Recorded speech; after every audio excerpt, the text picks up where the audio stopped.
Total Ukhia এবং দেশবাসীর প্রতি অনুরোধ করব তথ্যভিত্তিক সংবাদ পরিবেশন করার জন্য অনলাইনে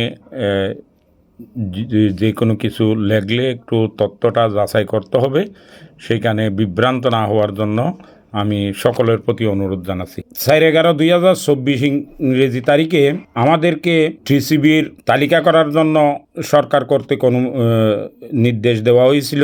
টোটাল উকিয়া উপজেলায় 16,447টি উপকারভোগী নিয়োগ দেওয়ার জন্য গণপ্রজাতন্ত্রী বাংলাদেশ সরকার চিঠি দিয়েছে।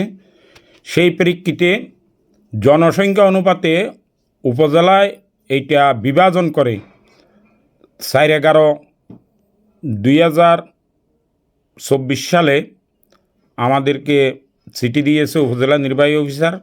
তন্মধ্যে জনসংখ্যা অনুপাতে 1 নম্বর জালিয়াপালং ইউনিয়নে 3,779 জন, 2 নম্বর রত্নাপালং ইউনিয়নে 1,786 জন, 3 নম্বর হলদিয়াপালং ইউনিয়নে 3,764 জন, 4 নম্বর রাজাপালং ইউনিয়নে 4,513 জন, 5 নম্বর পালংকালী ইউনিয়নে 2,605 জন, মোট 16,447 জন উপকারভোগীর তালিকা করার জন্য নির্দেশ দেয়। আমরা সেই প্রেক্ষিতে যথাসময়ে উপজেলা নির্বাহী অফিসার মহোদয় বরাবর তালিকা প্রেরণ করি।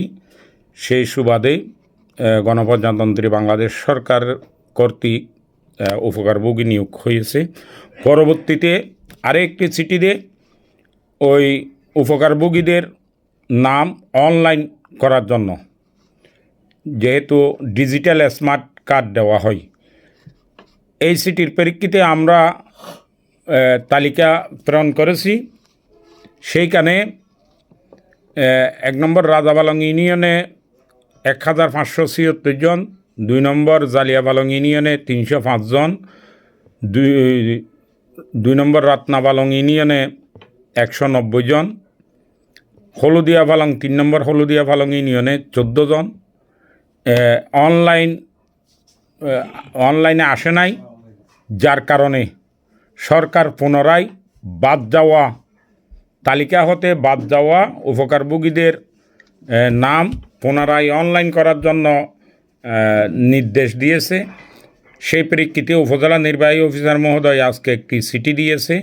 সেই চিঠিতে 4টি ইউনিয়ন উল্লেখ করেছে। যেহেতু পালংকালী ইউনিয়নের উপকারভোগীর তালিকা সম্পূর্ণভাবে অনলাইন করা হওয়ার কারণেই পালংকালী ইউনিয়নের নামটা আসে নাই, সেইটাতে কাউকে বিভ্রান্ত না হওয়ার জন্য আমি অনুরোধ করি।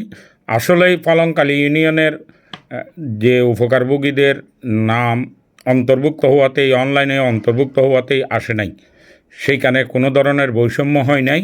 জনসংখ্যা ভিত্তিতে, জনসংখ্যার পরিপ্রেক্ষিতেই সরকারি নিয়ম অনুযায়ী পালংকালীর উপকারভোগীদের তালিকা হয়েছে। পালংকালী উপকারভোগীরা এখন বর্তমানে টিসিবির মালামাল প্রতিনিয়ত যথাসময়ে তারা ডিলারের থেকে গ্রহণ করতেছে।